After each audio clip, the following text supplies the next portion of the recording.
नमस्कार मंडळी, आपल्या चॅनलवर तुमचं मनापासून स्वागत आहे। आज आपण बनवणार आहोत खूप सोपी पण जबरदस्त चविष्ट अशी पाण्यात उकडलेल्या मिरच्या। भाकरी, पोळी किंवा वरण भातासोबत खायला अगदी परफेक्ट। मग चला वेळ न घालवता रेसिपीला सुरुवात करूया।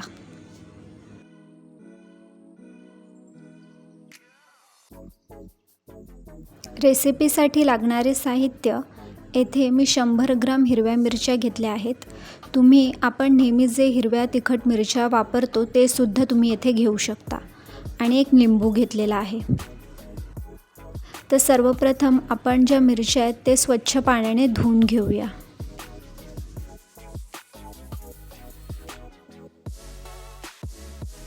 त्यानंतर आपल्याला मिरच्या कोरड्या कापडाने पुसून घ्यायच्या आहेत।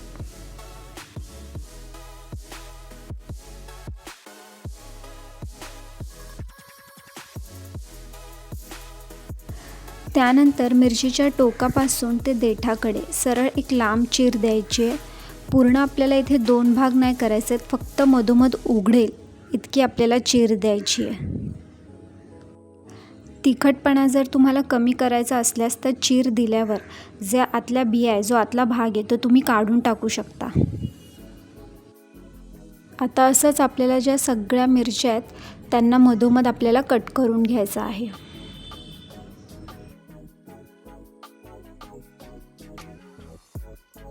आता इथे आपल्या मिरच्या कट करून झालेल्या आहेत, तर आता इथे आपण लिंबू कट करून घेऊया। मिरच्या तिखट असतात आणि उकडलेल्या मिरच्यांमध्ये जर आपण लिंबू घातला तर तो जो तिखटपणा आहे तो बॅलन्स राहतो।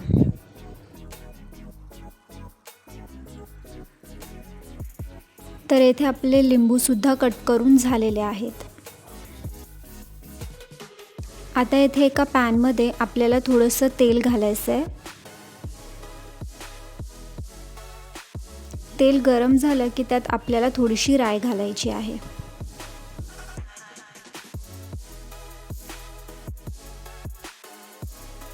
आता त्यानंतर आपल्याला ज्या हिरव्या मिरच्या आहेत त्या घालायच्या आहेत आणि तेलामध्ये आपल्याला हिरव्या मिरच्या काही वेळ परतून घ्यायच्या आहेत।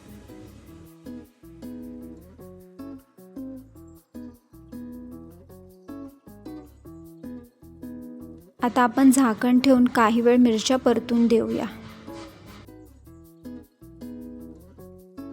त्यानंतर आपल्याला येथे छोटा चमचा हळद आणि छोटा चमचा हिंग मी येथे मिरच्यांमध्ये घातलेला आहे आणि ते आपल्याला छानपैकी येथे मिक्स करून घ्यायचं आहे। आणि पुन्हा एकदा आपल्याला मिरच्या तेलामध्ये छानपैकी परतून घ्यायच्या आहेत आणि पुन्हा एकदा आपल्याला झाकण ठेवायचं आहे।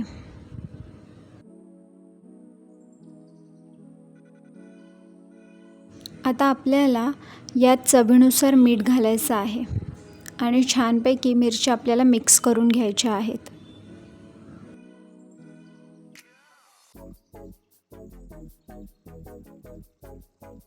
त्यानंतर मिरच्यांमध्ये आपल्याला येथे लिंबाचा रस घालायचा आहे। मी येथे 2 फोड लिंबाचा रस घातलेला आहे। लिंबाचा रस घातल्यानंतर आपल्याला मिरच्या छानपैकी मिक्स करून घ्यायच्या आहेत। उकडलेल्या ज्या मिरच्या असतात त्या थोड्या फिक्क्या लागतात आणि जर त्यात लिंबू घातलं तर त्यांना फ्रेश चव आणि हलका सुगंध येतो।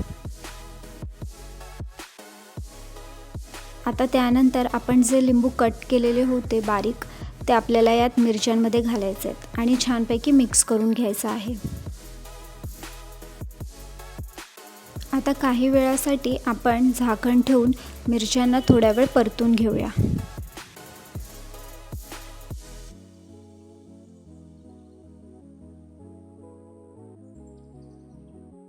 आता आपण यात 2 ते 3 चमचे पाणी घालायचं आहे आणि मिरच्या चांगल्या परतून घ्यायच्या आहेत।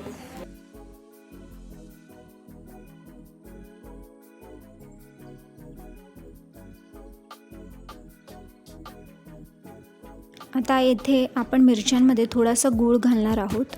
गूळ घातल्याने जे मिरच्यांचा जो नैसर्गिक तिखटपणा आहे तो बॅलन्स राहतो आणि मिरच्यांना थोडा गोडसर तिखट अशी चव आणि खूप स्वादिष्ट लागतात। त्यानंतर पुन्हा एकदा आपण झाकण ठेवून काही वेळ मिरच्या परतून घेणार आहोत। तर अशा आपल्या ह्या पाण्यात उकडलेल्या मिरच्या रेडी झालेल्या आहेत. तुम्हाला आमची रेसिपी कशी वाटली ती कमेंट करून नक्की कळवा. आणि जर तुम्हाला अशाच सोप्या आणि यांना घरगुती रेसिपी पाहायच्या असतील तर चॅनलला सबस्क्राईब करायला विसरू नका. आणि व्हिडिओ आवडला असेल तर लाईक करा, शेअर करा आणि कमेंट करून नक्की सांगा.